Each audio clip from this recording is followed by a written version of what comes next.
One, two, three, four.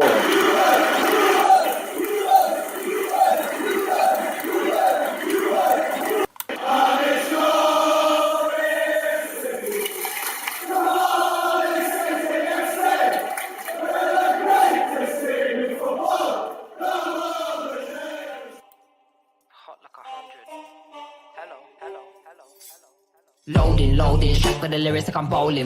Keep pushing on, keep rolling. Didn't wanna listen, but I told him one more time. Your favorite MCs, bronze or silver. These vibes here are golden. Cards on the table, there's no folding. Spit bars at the club, zoning. TikTok come to London, get ripped off. Man, get pissed off when I start lift off. Sweet like flavors, cookie and biscuit. Round here, yeah, the bars I get ripped off. Picked up my song, yo, every time I tripped up. Little pedicure, the big pop. Yeah, my G's do everything mix up. Full circle, that everybody linked up. That's irrelevant, maybe like an elephant. Keep it hard, but you know that it's elegant. Get mad, but always benevolent. Always moving up, just leveling. Constantly telling and rhyming, bridging. Cycle through these streets, I'm pedaling. Hibernating and boom, she's back again. Oh, cause a little fire on the track again. Turn the music up, vibe like an icon. Yeah, if you want buff, we can go psycho. Head to head, bar to bar, turn the mic on. Turn the music up, vibe like an icon.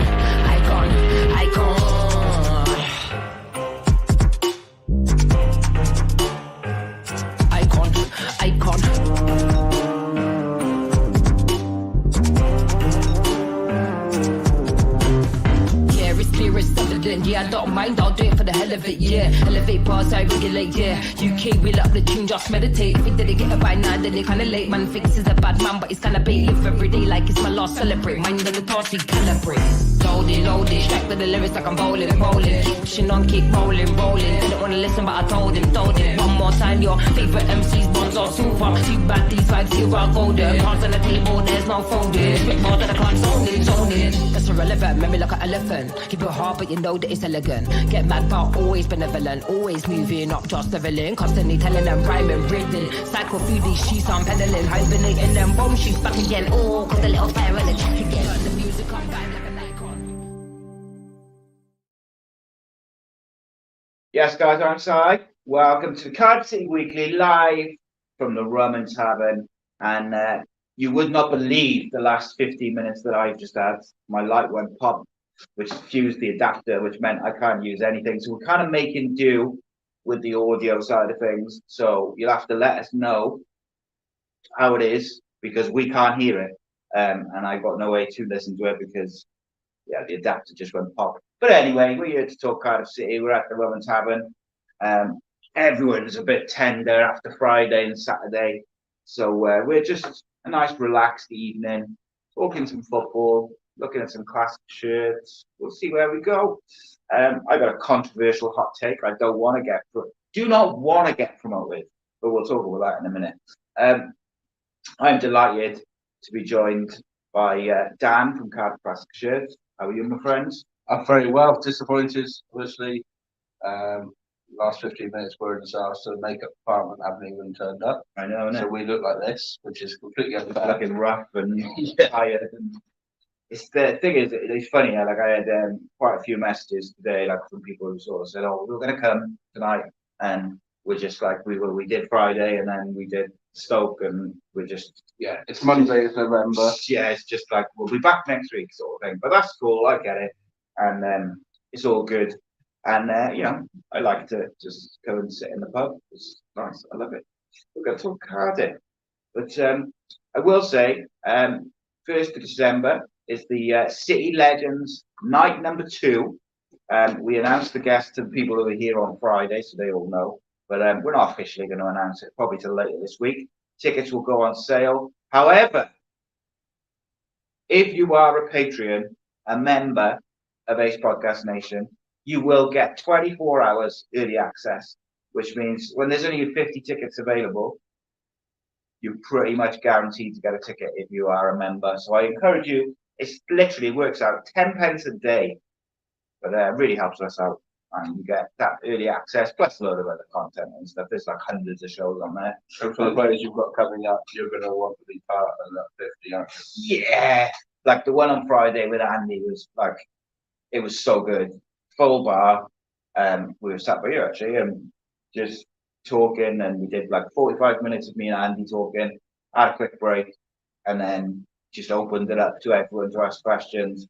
So between the doors opened at 7, but the kind of show, if you like, started about 4 to 8. So there was 45 minutes where people could just literally mingle, speak to Andy, have some photos, stuff like that. And it's like, I think that, to me at least, that's preferable to meet all these legends of it. Like, obviously, if I haven't met them already, but like, if you know, but being able to just sit and talk to them, have a chat, like reminisce about memories and stuff like that.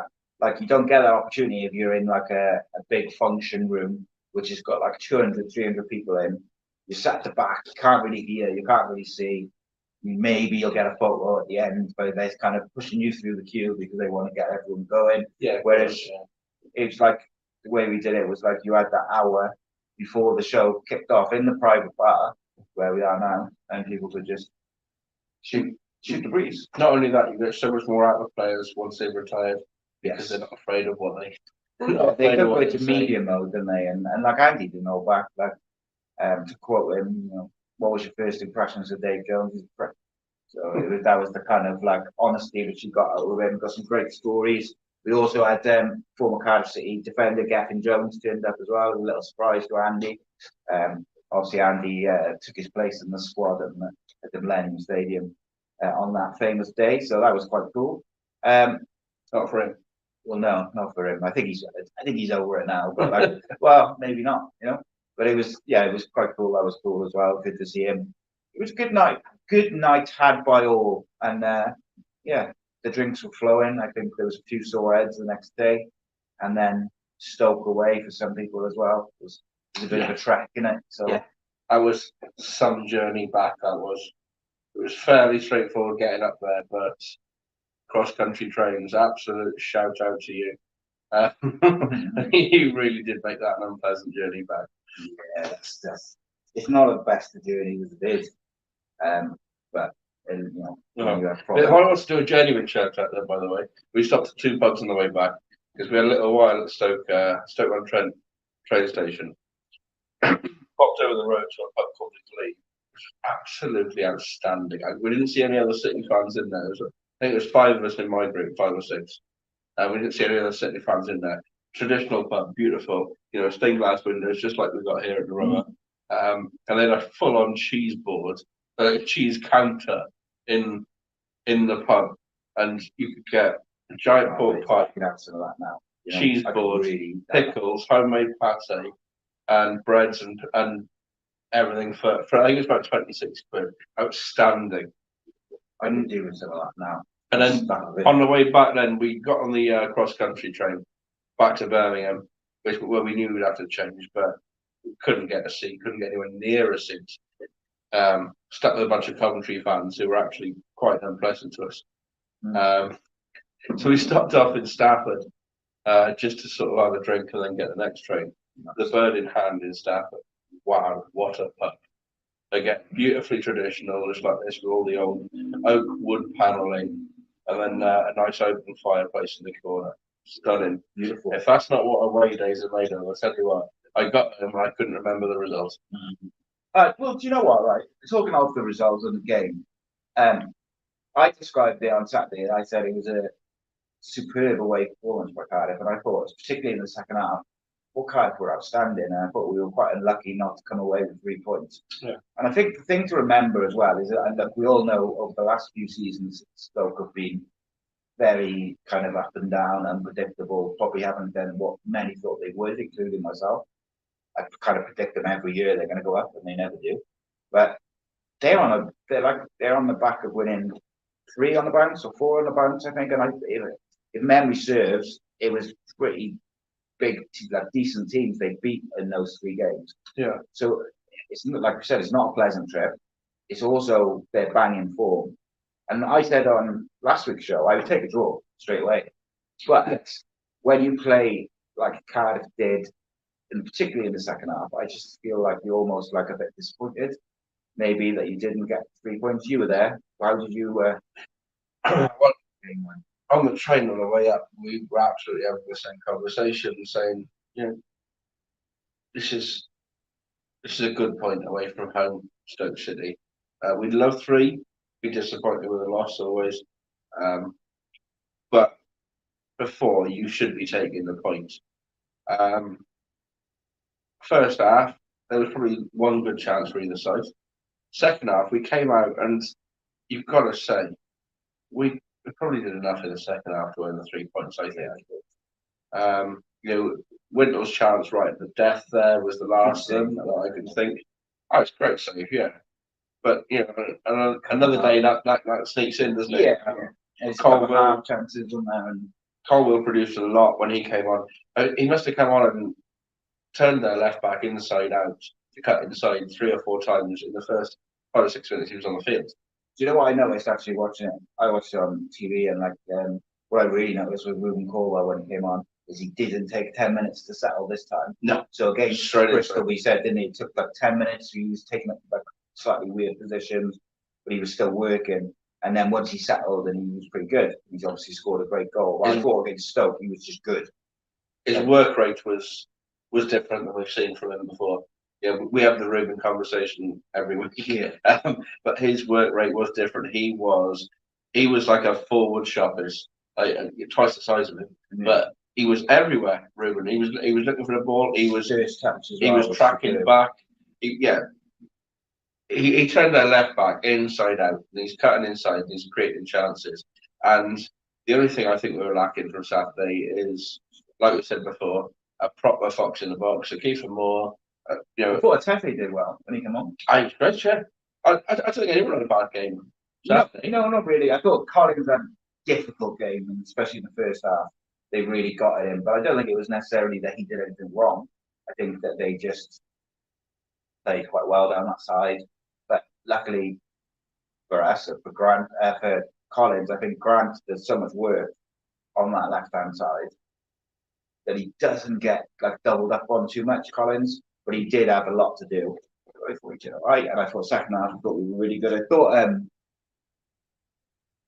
thought Robinson faded a little bit, and I thought it was the right time again to bring on Colwell. Yeah, 2 games in a row, he's kind of picked that moment well. But the difference was on Saturday, I think Colwell just looked like a kid who was like confident, because what really struck me, apart from his work rate and obviously the sort of decimation of that left back, was every time he got the ball, his first touch was immaculate. And I think that is when you know a player is confident and is going to, if you give him a chance, he's going to do something, because just in tight spaces, in the little pockets of space, which is what you want from him. I got to say, and I know we kind of had this conversation the last few weeks about should he loan in January, should he this, should he that. Like I said at the start of the season, I thought he should be Ramsey's understudy, backup. I still stand by that, because I would prefer to see Robinson further up. But I just think there's got to be a shout for him to start at home against Norwich on Saturday. Yeah, I think I understand that. I also appreciate what Errol was setting up to do on Saturday, which I think he set up in the same way that he set up at Sunderland, which was keep it tight for 70 and then go and try and win it. Bring on the sort of the pace to try and stretch the game and go on and win it from there. But in Sunderland, we were getting battered for that 70 minutes, and up at Stoke we weren't. No, we were arguably the better team. Yeah, I think so. And the other thing as well with that is like it was almost like the perfect away performance without that goal just to top it off. Because like Sunderland, we could have won 3-0 because we had we scored, and then we had 2 clear cut chances, which I think Cole actually set up at least one of them. But do you think we made a little mistake on Saturday by stretching the game and bringing those players on in instalments? Do you think we might have been better off just bringing Colwell and Tanner on together and going, right, how about them now? Yeah, I think that. I feel like they were, maybe actually, because I think there was a point midway through the second half when about Colwell come on, and I felt like we were not only in control, but I felt like they were wobbling a bit in the back. They were, yeah. Their keeper looked a bit shaky when he was getting the ball. We were getting a handful of corners. Yeah, and I could see that definitely. And I think you made a good point last week with Colwell and Tanner are perfect off the bench. They're so quick and direct. I would still use Tanner off the bench at the moment, even though there's a temptation at home to go, right, go on, well, let's be a bit more attacking. Let's put Tanner in there. Let's put Colwell in there. I think Colwell's got to be in with a shout for a start on Saturday.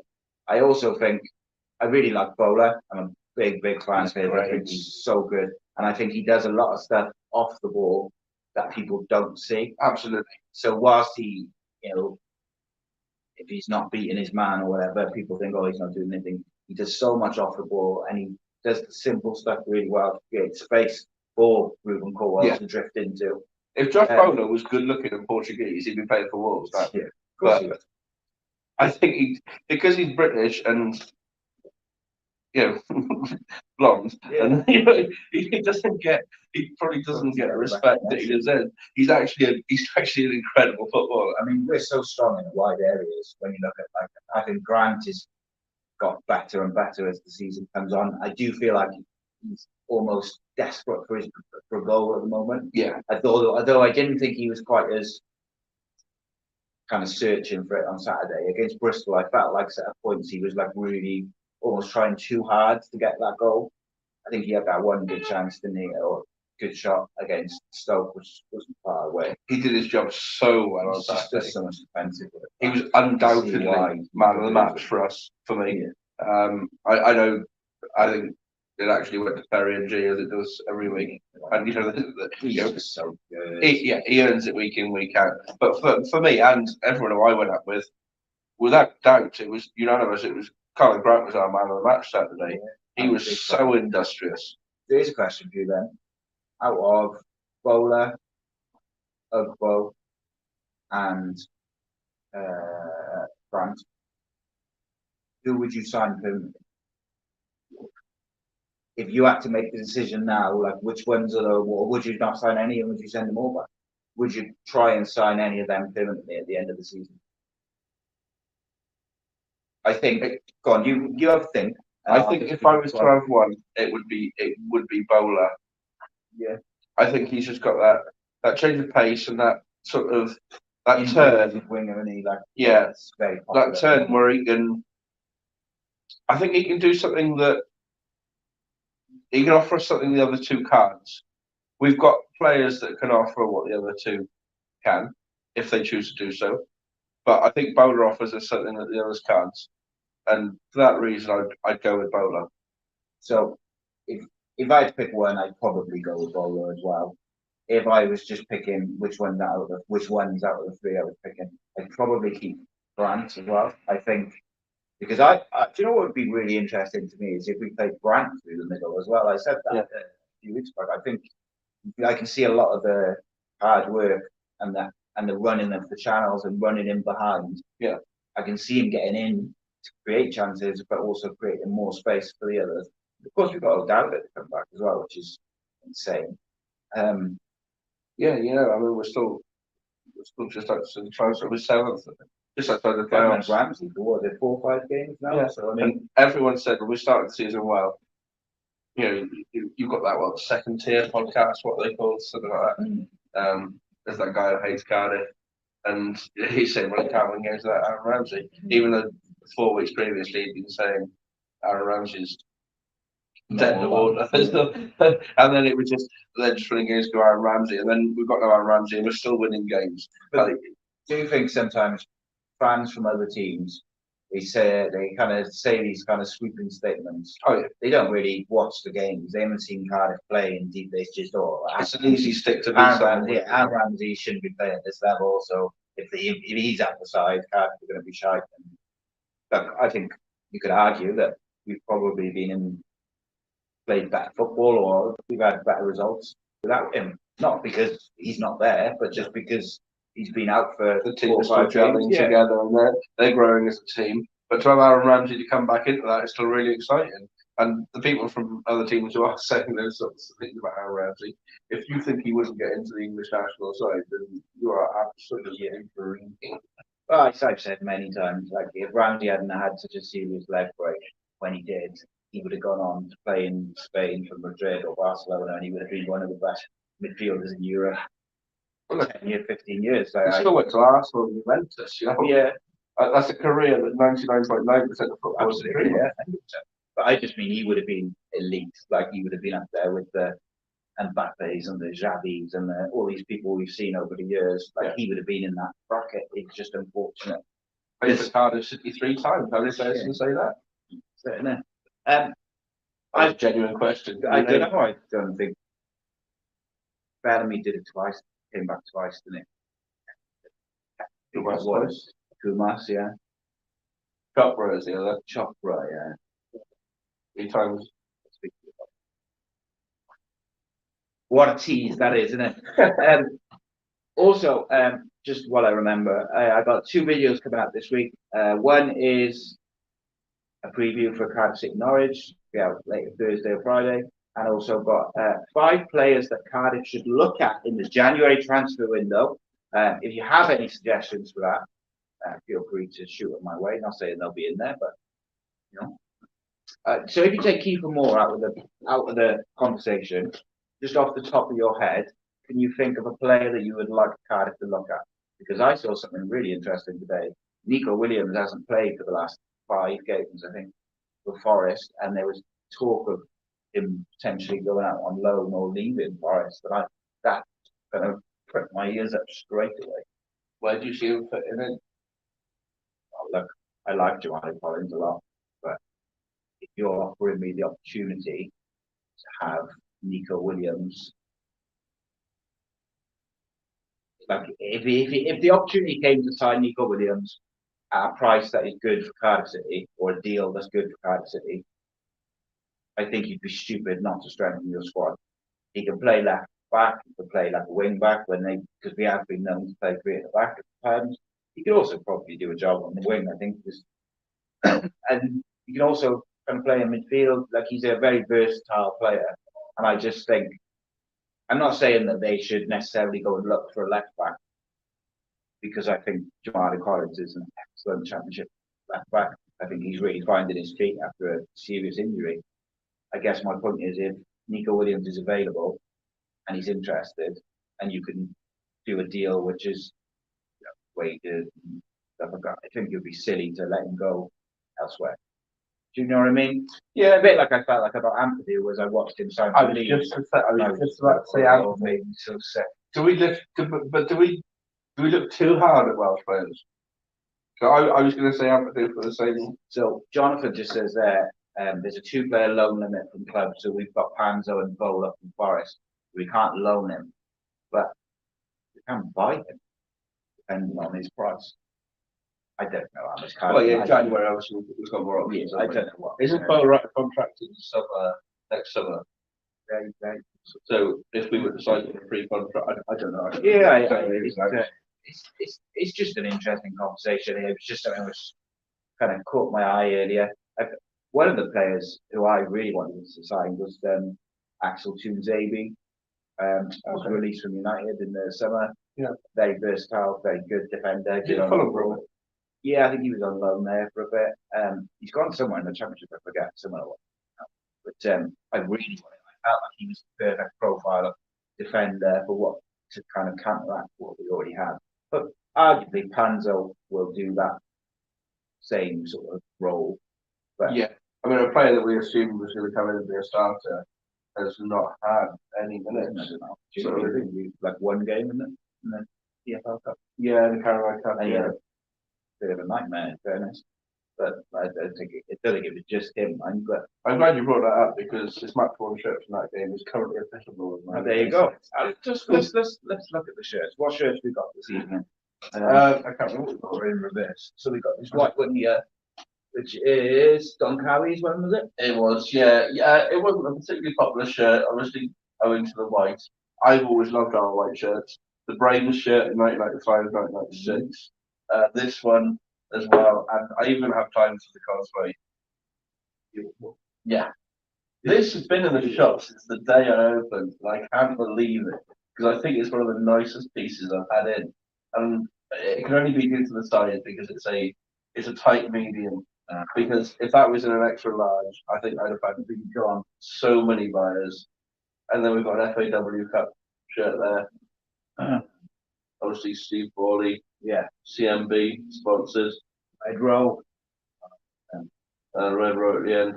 Before before hating red shorts was Yeah, cool. indeed, Brent, indeed. They were still acceptable.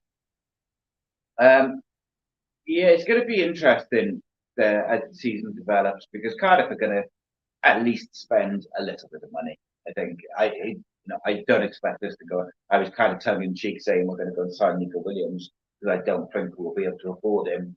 He'll probably be at least 15 million. I thought probably more than that at least. I think they paid it something not far off 20. Well, how much do you think we paid for Keaton? Or is he out of contract this summer? I think he's either out of contract this summer or next summer.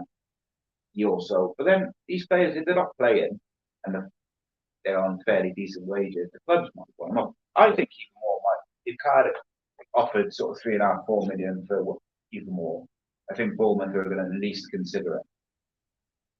Whereas I think if you offer that for even more, for Nico Williams, I think Forest probably laughed you away.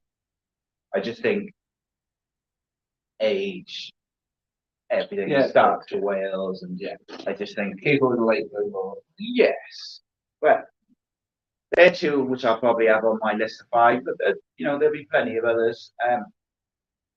The one thing which I'm kind of interested by is obviously like people who watch regularly will know I was quite interested in Charlie Savage coming to Cardiff, and we were kind of linked with him a little bit.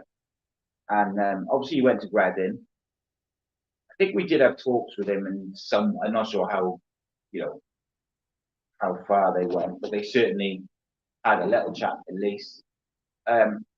His dad's never come over as a Cardiff fan, has he?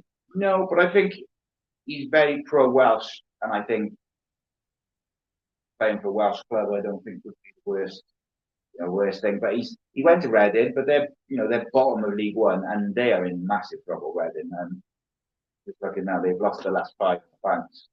They are rooted. Yeah, there's a point deduction as well to come, isn't there? Yeah, I don't know if it's to come or if it's already been taken off this table, which we're looking at. But all I can tell you is they're in trouble, which would be sad. I've got to say, even though I'm not the biggest Reading fan, it would be sad to see them drop down to League Two, like straight away. But I just think that's.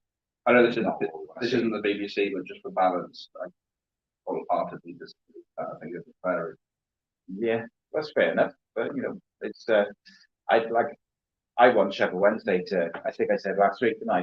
I was at the start of the season. I was like, I want Sheffield Wednesday to go down in like flames this season. I want. I don't want to say just because of the way they treated Darren Moore, and then I said last week, like it's almost getting a bit boring now because they're so bad. I feel for Simon from Speakeasy, who's a local Sheffield Wednesday fan, and he's putting on some great events around here that are coming up, including a watch along of the Old Firm Derby for the Celtic fans up here with Joe Ledley, and then we've got an interview coming on afterwards, and I'll be bringing some of Joe's shirts along to sort of nice have a little chat about with that. I think that's just before the end of the year after Christmas. That'd be cool. I feel for his plight as a Sheffield Wednesday fan. Yeah, Reece just said in the comments that Bournemouth might ask for a premium because they need to sort out their FFP. They need to get some money in, and this is, I guess, the problem, isn't it, with all clubs now? Is that January's not exactly synonymous with the bargains in terms of fees and things. So no, it'll be very interesting. I think I think it's unlikely Charlie Savage will move because he's just gone to Reading. But would you be interested in him as a addition to the squad, or would you? Does he offer anything that Eli King doesn't? Would we not just bring Eli King back? I'd argue maybe he's got a bit more experience than Eli King. Obviously, he made his Welsh debut recently. Played first team football for United. Would he have made his debut if it hadn't been his? Probably not. But he's in the thinking for the squad. Like he's like the next tier down if we get in. What I'm saying is we're looking at a player who's at the bottom of League Two. Yeah. The bottom of League One.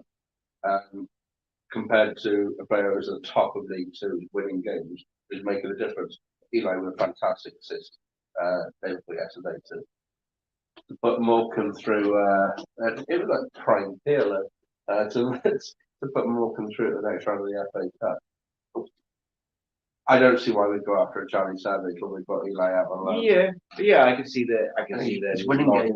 He's got the confidence, and he wants to play as that seven. He started in a couple of he didn't start. He played a couple of the pre-season games as a sort of in a partnership with Mark McGuinness before I think Lucas was signed, and he did a great job there. But that's not his position. His position is further forward. His position is as a seven.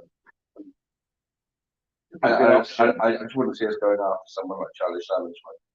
We've already got Eli on our books, so we can bring him back home. I know that the club really, really rate him highly, and obviously they signed him to a new deal, didn't they, in the summer? And I think, 3 years. Yeah, I know they rate him very highly, so I it was that, and maybe like the manager's on about strengthening in January, but is. Say, just hypothetically, if we brought Eli King and Isaac Davis back in January, if there's an option to do so, would that strengthen the squad? I think Eli said he's there for the season. He came out to the shop last week. Yeah, in a week off from Morecambe, so he came out to the shop because I sponsored him last season in Cardiff, and I'm sponsoring him this season still up at Morecambe because I agreed to sponsor him at Cardiff, so when he moved, Cool. Carry on. Yeah. So he popped out the shop last season, so and. I think he's up there for the season. What you said, I'd be interested in what people think of that. If just hypothetically, really, if we were to bring back Isaac Davis and Eli King in January, wouldn't obviously cost us any money. Would it strengthen the squad? That'd have been an interesting concept. But then I do think like Isaac Davis, similar to we've got Corwell's and Eli King, they need to be playing. Yeah, and Isaac Davis seems to be absolutely loved out in Belgium, doesn't he? Yeah, I think at the moment they're better off enjoying the football, playing the football, and getting good results, and then maybe coming into a slightly different Cardiff City scene next year. Because if they come back now, are they going to get it? We're not struggling for options off the bench.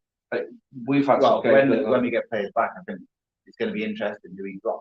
Bench, isn't it? Yeah, we've had games over the last couple of seasons where we've been looking at the bench and going, there's literally no one there that I wanted to bring on. Whereas now, we've got Whittle to come on, we've got Colwell to come on, we've got Santa to come on, we've got all these exciting options on the bench, and that's before you've got O'Hara back and Ramsey back. So there's no point rushing players. Keir Evans has gone off to Wrexham this week, hasn't he? Yeah, that's good. That's a great move. You know what's interesting? So the bench on against Stoke was Romeo, Wintle, Atete, Ugbo, Runnison, Ivo Adams, Panzo, Colwell, Tanner. So if you add Ramsey and O'Dowd back to that, let's say they're not quite fit to start, so the starting 11 saying, who do you lose off that bench? I think I know who I would lose, but I don't know if that's what the manager would. So I think the first one I would probably drop from there is Ivo Adams. I was thinking. And then, like, personally, I would drop Ugbo because I think you've got. I was going to say the same, yeah. Because I think you've got Atete is better, and you've got Tanner as attacking options. Romeo and Panzo cover the defensive options. You've got the keeper, and then you've got Wintle, Colwell as your midfielders. I just said exactly the same as you, and in the same order. So I can't. It's awful entertainment, but I agree with you. No, but I mean, like, you're not gonna. I don't think like Romeo. I think is versatile, so it makes sense to keep him around because he can effectively play either side of the fullbacks. He could play at centre back as a three if you had injuries or sending off. He could also play in the midfield area. So it makes sense to have a player like that in there. I suppose Ivo Adams does offer similar, but Romeo I think is the better footballer for me. And then Wintle was probably unlucky not to be starting. It's just Joe Roll plays particularly well with the legend that is Psyoffice.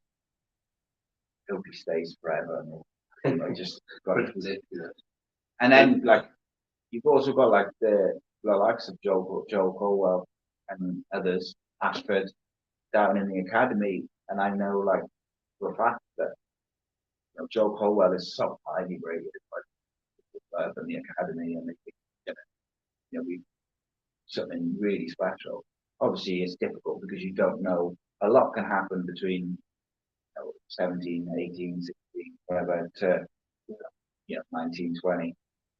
Players grow, players whatever, in it. Like there's all sorts of things which can. Yeah, I mean, you're going to assume he's got a similar body structure to his brother, and potentially there's the same growth spurt. Aggressive is what Darren Kirst on me. He's much more. He's got a bit more niggle and a bit more aggression about him. Like just a bit more shithousery, I guess. Yeah, little brother. Yeah, probably that. Yeah. An interesting question. I've raised in the question in the chat. Who would you move on in January? He says surely Bonte Campbell, Kieran Evans, Tete, Ruben all need to go on loan for game time. Well, as it stands today, I would not loan or move out Ruben Colwell or Tete. I just wouldn't. And Kieran's gone up to Wrexham. Kieran Evans gone to Wrexham. Someone else has gone out on loan this week. I have no idea where Bonte Campbell is. He played a game of football this year. Like that was a weird signing. I don't think he came off the bench in the Carabao Cup games because I was listing his match issue shirt on eBay earlier, and I obviously have to list differently match issue and match worn. So I think I looked into it and he hadn't played in either. Yeah, weird. It's just a weird side. He hasn't really been given a chance. Hasn't really played, but there's obviously a reason. But so I'm just trying to find. I think the manager that we've got at the moment is just he's got me under a spell to a point where I can't disagree or have an opinion anything other than what he says goes. Quite refreshing, isn't it? I'm just obsessed with him. It is refreshing though after what you've had over the last few years. Yeah, where you're just like, if we sign Kieran Mbappe tomorrow, if we sign Kylian Mbappe tomorrow, and he didn't make the squad Saturday, I'd say well, he's obviously doing freaking training. But my devotion to the manager after the start of the season was just I find it fascinating, because like when Neil Harris came in, I didn't want him. I didn't want him before he came. I didn't want him when he was here, and I didn't want him after he left. Like I just didn't want him I don't particularly like the way he comes across, but I certainly don't like the way he coaches and his management style, his tactics. I felt like he did quite a lot of damage to the relationship between the fans and the players, the relationship between the club and the fans. Like he did a lot of things which weren't positive for me. I can't find anything about Evans. You said went to Wrexham, didn't you? I think so. I've said it twice now, so if I'm wrong. Yeah, well, I can't find it anywhere on the internet. So, who have we sent to Wrexham on loan this week? Is it unprofessional just to use my phone? So I'm Googling Cardiff player. Who was it? Someone else had it. Cardiff player on. Come on, you're on in the comments. It's a chance to make a dick of me. Only comes once a week. So, and very interesting result in the championship on Friday. When we did the Rodri Giggs show on Thursday, Rodri was very vocal about like how much he wanted Leeds to get heavily beaten by Leicester. And Leicester have been in such good form that we were kind of like, oh yeah, probably Leicester will win that. And Leeds got a interesting victory. Leicester did not do well. A few people have asked me about this, about the video from Friday night with Andy Campbell. That is never going to be released in full. It's a live event for the people who provide the tickets, and then we'll put out some sort of clips and stuff like that. But generally speaking, I say that I am having someone come to film the next one, so I'm kind of telling slight porkies. But the general plan is not to release it in full because the aim is to get people to come down and spend time with these Cardiff City legends. I'm hoping that tickets will go on sale for the next one this week. Certainly, you'll be like announcing it by the end of the week, and then the link will go out and people can go. We had a little game actually when we were waiting in the bar, just as everyone was sort of getting, bringing their tickets and getting in and stuff. And I said, see if you can guess what the next one is. And I was giving like little clues. So what did I say? I said, former Cardiff City captain, used to take penalties, still involved with the club. I can't remember what else I said. Someone did get it. There was a few people who already knew it, but like the person who guessed it didn't know. Let's have a look. Reece says, if we sign a striker, I can see it being like a Mate or Ugbo backup off the bench. There you go. It wasn't from Cardiff City. It was just some accounts. But Kieran Evans joins Wrexham on loan, while Xavier Benjamin joins Wimbledon. There we go. Well then, Hugh. So Well, I didn't read that this week. You got that much quicker than the people on Friday got it, Hugh. There, well done. That was impressive how quickly you done that, actually. Well, you can't guess because you literally knew before Friday. So, as we stand, I think team looks best when Mate plays as number 9. Now, I have my own opinions, whereby I would quite like to see Robinson given a chance up front, because I think that he's got a lot of attributes which would complement the rest of the team in terms of getting behind, and I think he's capable of holding the ball up and linking up play as well, where he's played a bit deeper. And I think he could create a lot of space for Ramsey, Colwell, whoever plays in that sort of 10.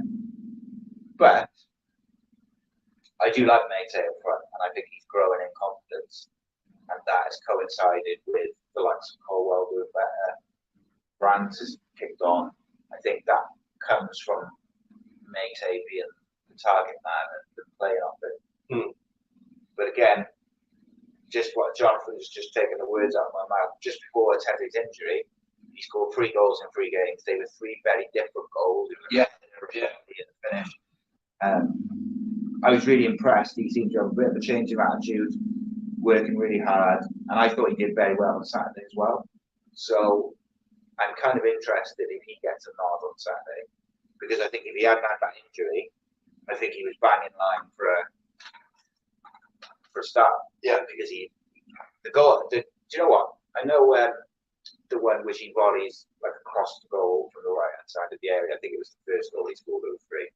Was particularly good, and I know the header was a good header against Rotherham, but the one against Blackburn in the EFL Cup was, to me, was such quality in a tight space that if he's got that in his locker and he's got the right attitude and his link-up play is decent, he just needs to stay on his feet a little bit more.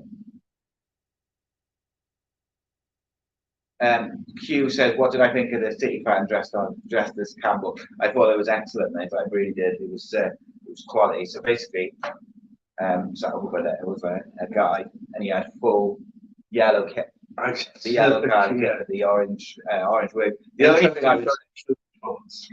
I would say is Andy Campbell. Andy's never had that much hair, ever. But it was quality. Do you know what? Right. Don't want to blow my own trumpet, but he was just a good nut. And you haven't said anything, and I haven't said anything, but a lot of the comments that are coming up on the side of the screen about how good Friday night was. I know you don't want to pick them out, you don't want to sound like recognising, but you've obviously earned that, and you've had a good night, and everyone appreciates it. So it's exciting to see who the next one will be, even if Will has guessed. Hugh guessed. But you know what, right? Looks like Reese's mum must have guessed. Reese's mum's got more mentions than he kept the mention. Nobody in the chat. I haven't seen it tonight. But it was good to put some names to faces. Like there was a group of guys who have literally followed my channel since like lockdown and stuff. like religiously. They watch everything. They're members. They do it like I couldn't ask for more support from them, and to put some names to faces, to meet some people who've been supporting me it was quite a nice, like, not really nice moment for me just to, shake her hand, give them a hug, say thanks.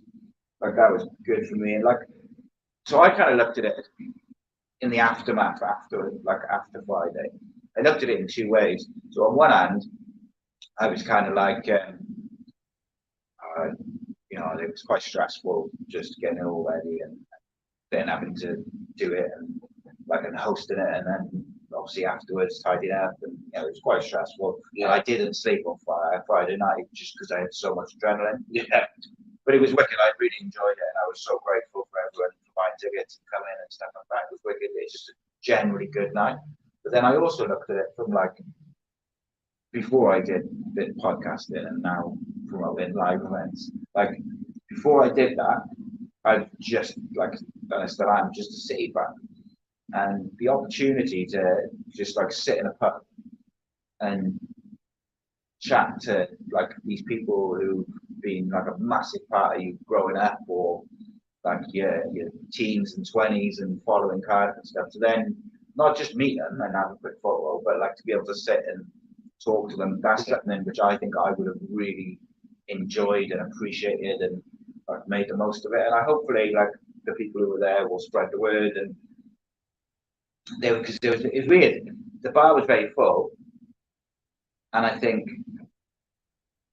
there was like 2 or 3 tickets left. There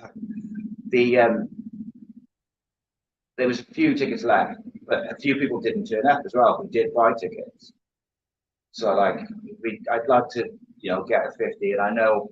So we got this next one on the 1st of December.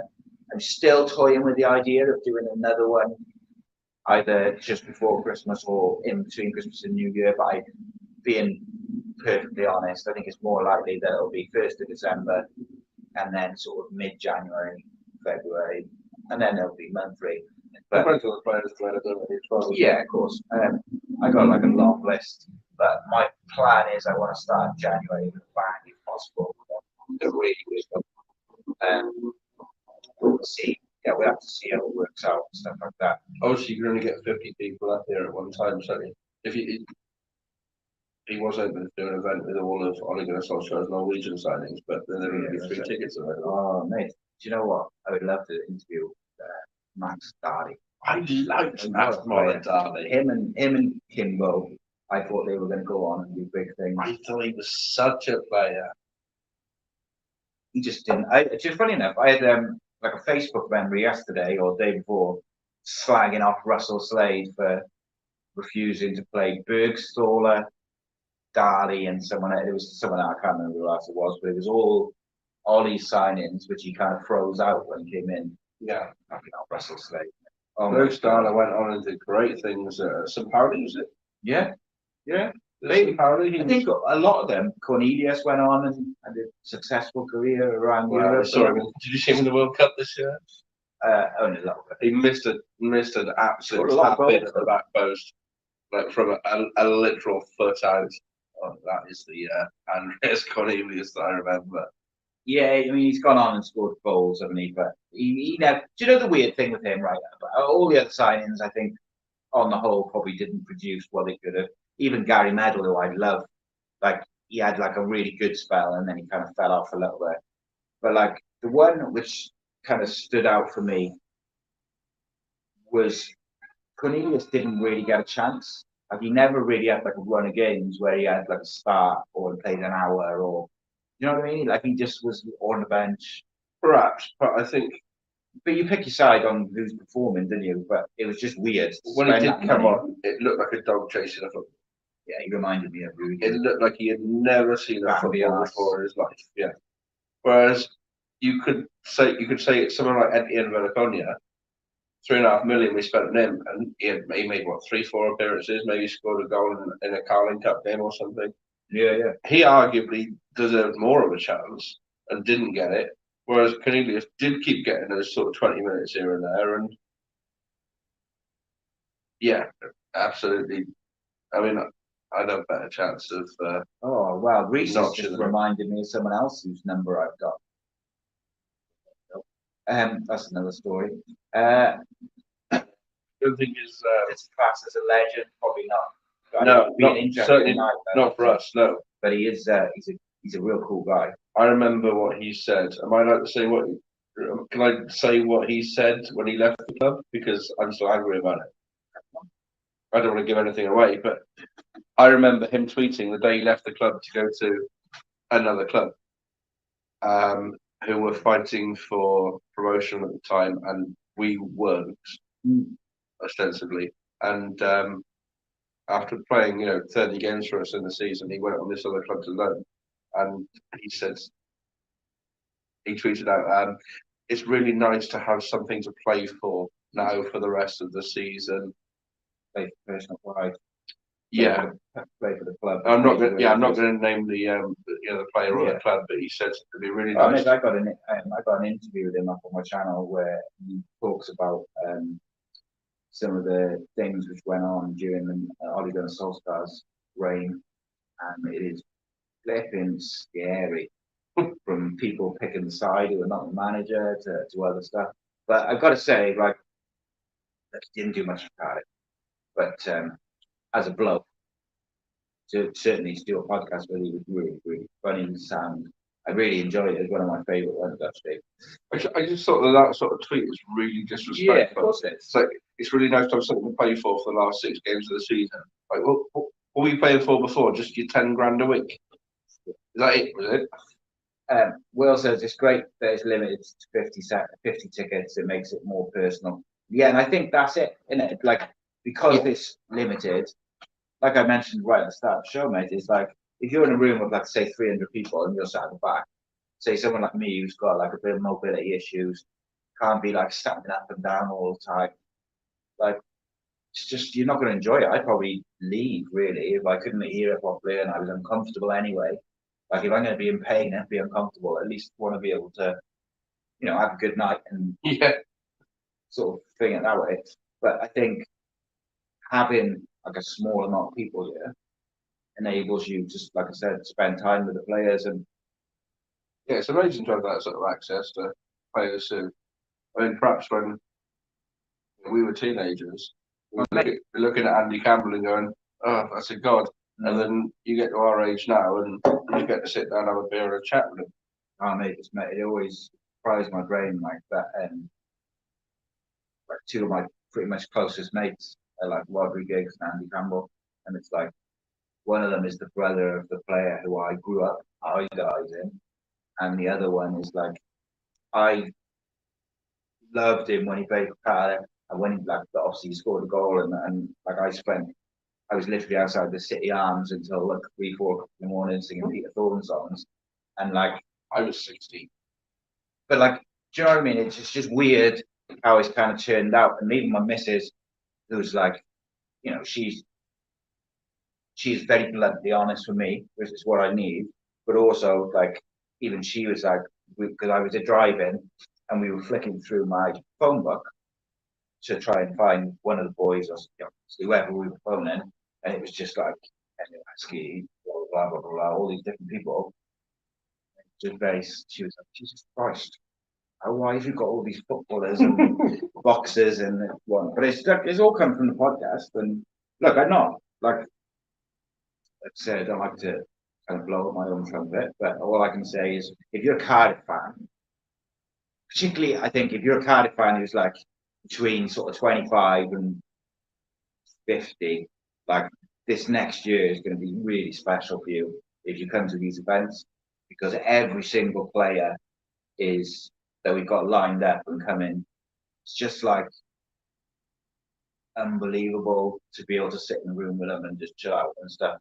And then I wish, in part of me thinks, like part of me wishes that I could like share the list so people could see and be excited by it. We can't do it. No, no, and that would make them greedy as well. But I'm going to try and start January with a good one. I've got a few in the chamber.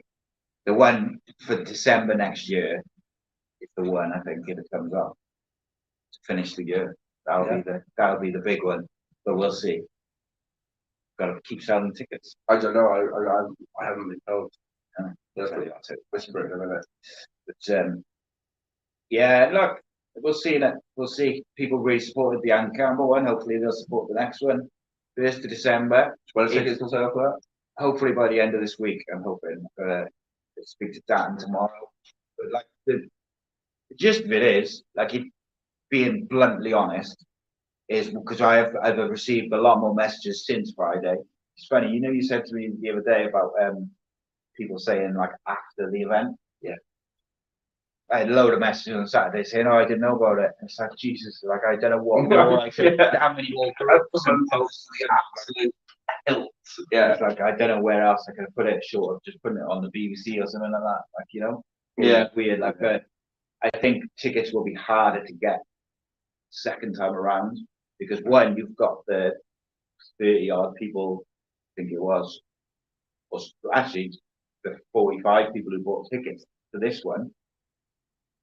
I haven't had one bit of bad feedback, so I'd assume that they're all going to try and buy again. Yeah. Then you've got the people who said, "Oh, I didn't know about that. I'll come to the next one." And then you've got the people who couldn't make it Friday because they already had something else or they're away. And so I think they'll kind of, you know what I mean? Like the tickets will be harder to get. And like I know it seems like I'm shilling my membership thing, but like no, 10 pence a day, and you're guaranteed to get a ticket. You get early access, and there's like, there's hundreds of podcasts and shows and content on there. It's not just that. I mean, you're trying to run a business and make a living. Mm-hmm. I'm trying to do the same with the football shirts. And at the end of the day, the algorithms when we're promoting things are against us because you've got Facebook and Meta, whatever it's called, and X. They stop you. They don't even show your followers. Exactly. Yeah. A lot of my sales posts, no matter how often they're retweeted or shared, are seen by less than 10% of the people who follow me. So if you aren't able to buy a ticket, or you don't want to buy a ticket, just give it a share. Give the event page a share, and you're just helping people out and getting one over on the man. Exactly that. But it's weird, right? Because it took me ages to build the podcast Facebook page up. I think it's got like 11,000 followers, and like every single one of those followers, probably bar maybe 50 is probably people who click through, see a clip of something, Emil Heskey or whoever, and someone they recognise, liked it, and subscribed it. But the majority of those followers are people who I've kind of worked to get. It's like when I found out about 18 months ago that when I put a post on there, I assumed that just goes to your followers. It doesn't. It goes to a very not even 10%. Starts off about 1%, and then if they like it, it'll go to about 10%, 15%. They're on from there. It's insane, isn't it? Because then, but you can pay for it. Of course, you pay for it. You can pay to get more people to see it, which is just such a con, isn't it? Let's be honest. Yeah. So yes, City Legends coming up. City Legends 2 coming up 1st of December. So be ready to get your tickets. Patreon.com/podcastnation. Cardiff Classic shirts. Is that your at on all? I do most of the selling on Twitter, so it's at Classic Shirts CDF on Twitter. I think it's / Cardiff Classic Shirts on Facebook and Instagram, and then cardiffclassicshirts.co.uk on the websites. If you want to sell any of your old shirts or get in touch and just send me an email. There you go. And also you can go down to the shop. Go down to Dan's shop and do. Someone actually suggested right at the start of the show, and I forgot to mention it. Matt, I think, it'll still be on there now. And he said we should do a podcast from the shop. So we should do a podcast from the shop. Yeah, we can do that. Does that work out? So yeah, what I was actually thinking is we could do maybe not a podcast or as such, but when I get my my new cameras, we could I could come down and we could film some content there and stuff. Have a look around, have a look at some of your stock and that, and some of the rarer bits, some clips and stuff out. Give it a bit of promotion. I like a good story, as we discovered the other day about these shirts. Yeah, show you around a few of them. It's got gift vouchers and stuff as well with Christmas coming up. No one knows what to buy for the the football fan of their life. And as Will says there, he says that if there is any new viewers to this channel, make sure you go back and watch all the old player interviews. Some absolute cracking shows to catch up on them. Yeah, there's some there's a lot of footballers. Actually, I spoke to a very big football YouTuber yesterday about something completely separate from YouTuber football. Yeah, just a weird thing that we were talking about. But he actually gave me some advice, parental advice, no less. But even he commented on some of the interviews which I've had on the channel. He's like, for a channel which hasn't, isn't got like 100,000 subscribers or whatever, it's really good the stuff doing. And I think, unfortunately, because I've done so many podcast content interviews, they almost get lost in it. So I might have to try and do a bit of housekeeping of the YouTube channel and maybe get rid of some stuff. And people look at the back catalogue and like 8. I want to catch up on that. But I think look at the back catalogue like 100. You go, well, that's not that much. Yeah. So this week though, Cardiff City preview plus Cardiff City 5 players Cardiff City should look at in January. They'll be coming out in the next 7 days or so. I will be back on Thursday for Roderick Gigs of Football. I don't think I'll do a Cardiff show on Wednesday. I think we've kind of covered it today and obviously got the preview covered. We'll be back next Monday from the Rummer Tavern. Hope to see some of you there. You won't, will you? No, I'll be in Venice. Ooh, very nice. Very nice. When do you go there? Sunday night. No, Sunday. Yeah, Sunday morning. Yeah. Mm-hmm. So unfortunately, I won't be here next week. Very nice, very nice. But I know, like I said, there's a few guys who will come in and not. And hopefully you'll be there in front of a canal. Yes, indeed, definitely will. Matthew says, put some links up to the Ace Nation merch again. So it is still available, mate. All I would say with that merch is, if you're going to buy anything, only buy mugs. The mugs are wicked. The merch is having a bit of I've got a meeting tomorrow with someone about the merch. So that's going to be changing. Barry Bannon, give me about 40. But he is very good, I give you that.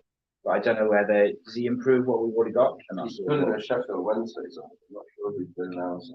I don't think, I would, very quickly on it, because I really need a toilet. I'm sorry, I started you. I'd rather Ruben Corwell.